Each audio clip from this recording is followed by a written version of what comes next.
As part of the forgiveness and reconciliation following the sin of the golden calf, Moshe is told to prepare a second set of luchot, a second set of tablets to replace the ones that Moshe had shattered. V'yomer Hashem Moshe, God says to Moshe, it's the beginning of chapter 34 of Exodus, T'so lecha shnei luchot avanim karishonim, carve two stone tablets, just like the first ones. V'katavti al luchot et hadavrim asher hayu al luchot harishonim asher shibarta.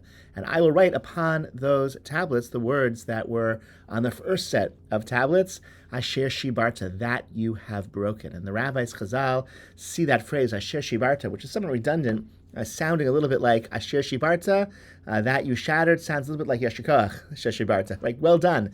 You did a good job. It was a good thing that you shattered that first set of tablets, which really highlights the fact that shattering the first set of tablets was something Moshe did without prior authorization.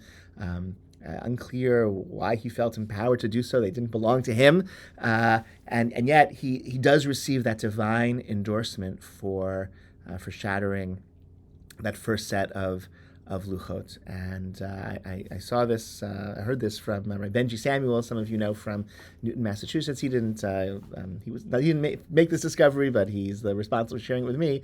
That's been noted that the validation of Moshe's act of shattering comes only after the reconciliation and only after, at the very end of the command to start the construction, manufacturing the new set of tablets. Sometimes it's two levels in which to understand this. First of all, we take actions all the time in life we make choices all the time in life without knowing whether or not it's the right choice or the wrong choice, without knowing whether or not we'll be successful or not, whether or not we'll get endorsement for what we do. And sometimes it's much, much later that we find out whether or not we did the right thing or what we did was successful or not. So that's like one level. But also note, and this is the point that Rabbi Samuel's shared from an earlier obscure sefer that somehow he came across, specifically after the building process, the manufacturing of the new set of tablets. That's when we know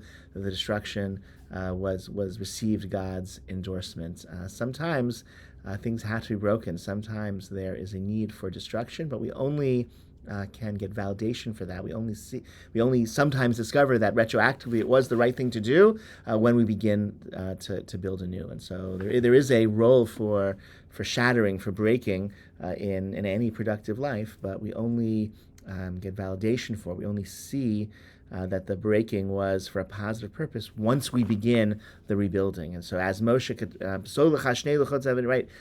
he started already, he was told to already begin that process of rebuilding, of refashioning a second set of luchot, and then he's told, asher shibarta, it was good that you broke the first set. That had to happen, and now it's possible to move on. I wish you all Shabbat Shalom. Look forward to seeing so many of you over the course of Shabbat and the days that follow.